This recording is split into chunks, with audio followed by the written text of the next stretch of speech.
Hey guys, Tyler MV here, and welcome to the Game Savvy channel. If you didn't happen to make it to CGX Day 2, then I've got you covered. There are a lot of great speakers today, so if you're a game developer or if you're part of a studio, you might want to stick around and hear some of the tidbits that I have to share with you from what the speaker said today. And of course, Day 2, there was a ton more games to play, so I'll also be touching on that. So the first thing I'm going to be talking about is one of the speakers, Jason Vanderburgh, the creative director from Ubisoft Montreal. And he worked on a little game called For Honor. You might have heard about it. Originally his talk was providing a coherent vision for a new IP, but he quickly changed that to always keep pitching. Jason kind of talked about, what's required in a pitch, the way we look at a pitch, what a pitch is for. But one of the main things that I took away from it is that when you pitch something, pitch your purpose. So it's not about, oh, here's my game and here's what it's about. It's why am I making this game? Why is it going to be successful? And how is it going to help people? And in terms of helping people, I mean filling a market need. And a good question to ask yourself through the process is, what is the game of your life? So we had a lot of strategies on how you can get the idea for your game out. And as you're developing it with your own team in a town hall meeting style, and you'll be constantly pitching your game to your team. So everybody's on the same page, everybody knows what the final idea is going to look like. And then eventually you'll get to a process, or you get to a point in the process where you know exactly how you're going to pitch your game to your fans and to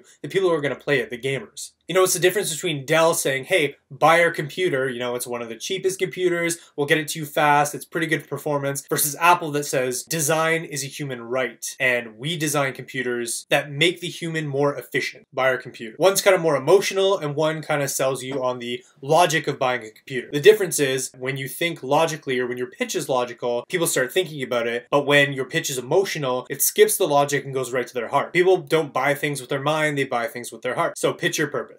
The next speaker that I saw today was Nikolas Ebert. He is the director of conception from Ubisoft as well. He kind of touched on Jason's talk, and he said you have to perfect your pitch. But one of the things that really struck me was the salmon pepperoni pineapple pizza. So what that is when you have a game idea and you talk to your friends about it and they say, oh, I really like World of Warcraft, you should do something with that. You talk to another friend who says, oh, you should put it on mobile. And then you talk to another friend who says, I really like horror games, you should add some horror element to it. You get this weird kind of like ship made out of really crappy Lego pieces, or a pizza with salmon, pineapple, and pepperoni. On their own, pineapple, pepperoni, and salmon all might be good, but together, we're not so sure. So we kind of presented the balance of having what you think the game should be versus what people are telling you, and you have to balance taking people's opinions and what they think might be a good game versus what you think might be a good game. So you stick to your vision, you deviate throughout the process, and you try new things, and you try to make the best product possible in the end.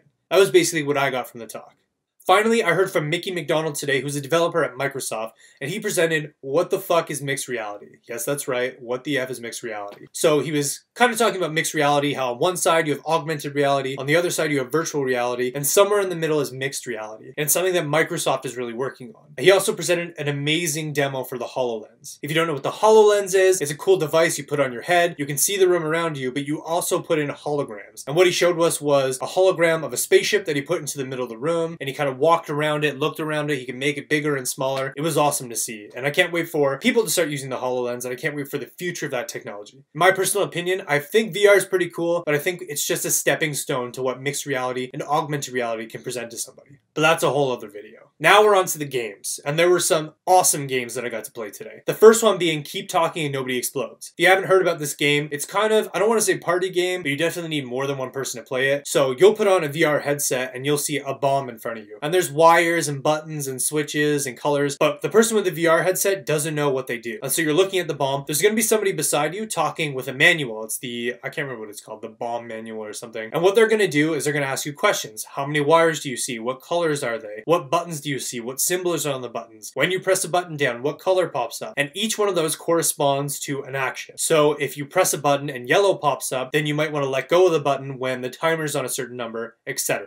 And so it was a great game to play with my friends. We solved it twice, and we had one explode on us once, and it was pretty funny. But the game was absolutely a ton of fun. I would highly recommend checking it out. And I know one of the creators is Ben Kane, and he works in a studio called Steel Crate Games, and you should definitely check those guys out. It's a fun game. The next game I played was Halen, and I kind of talked about this during my last video for CGX Day 1. But the thing is, I didn't actually get to play it, it just looked awesome. But today, I got to play it. And I'll tell you that the mechanics are very smooth. The story is really funny, but also very serious at the same time. It's kind of hard to explain, but if you see it, you get it. So basically, you're this futuristic robot ninja type Lara Croft character. Kind of hard to wrap your head around, but imagine if Master Chief was a ninja who hunted for artifacts. That's the best way I can explain it. But essentially, you're on this mission, you're hired to go find an artifact, you pick pick up the artifact and it fuses with you and becomes a sword. The sense of humor in the game is great, so I would absolutely go check it out. So one of the guys I talked to on the game was Mathieu. I think he's one of the programmers on the game. I'm not positive on that, but he was a really cool guy, really nice guy, and he works at Skypire Studios, and I would highly recommend going to skypire.com and checking out their game. Last but not least, one of my favorite games that I saw at this CGX was King of the Hats. And I'll be honest with you, it's a very simple game, but it's a very fun game to play with your friends. And so what you do is each character you pick, and there's a ton of amazing characters, anything from a Yeti in a beanie to a washing machine with a laundry basket for a hat. It's absolutely incredible. It's kind of like a Super Smash Bros type arena melee, and so what you do is you can throw your hat at the other characters and it'll knock their hats off, but the goal is to stomp on each other's hats. And when you stomp on somebody's hats, they die, you get a point. And I have to say, when I was watching it at first, I wasn't too interested in it, but once you start playing it, it is so much fun. We were laughing, we were dying, the characters are very cute and endearing. Unfortunately, I didn't get the name of the studio that makes it, but I would highly recommend going out and looking for King of the Hat. It's a lot of fun to play with friends. The last thing I did at CGX was I got to try out a Nintendo Switch. I've been looking for a Nintendo Switch since it released. It's been sold out in Ottawa for so long. I got to play Legend of Zelda Breath of the Wild. I got to climb some mountains. I got to see Calamity Ganon off in the distance. The controller was a little small, a lot smaller than I thought it would be. It took a little bit to get used to, but I got used to it in like 5 minutes, so it's not too bad. The graphics looked amazing. The frame rate was great. So, you know, I'm a big believer in the Nintendo Switch. Really want that. Hoping for Christmas. We'll see. But that was awesome. That was courtesy of the Blurry Pixel. So if you get a chance, if you're in the Ottawa area and you get a chance to go check out the Blurry Pixel, it's a place where you can grab a beer but also play video games. They have a ton of consoles to play from, so highly recommend going there with your friends. And that's it. That's pretty much CGX Day 2. We had a lot of fun playing all these different games, checking our VR experiences and stuff, and I just can't wait to see what CGX is going to become in the next year, 2 years, who knows. So thanks for watching and talk to you guys next time.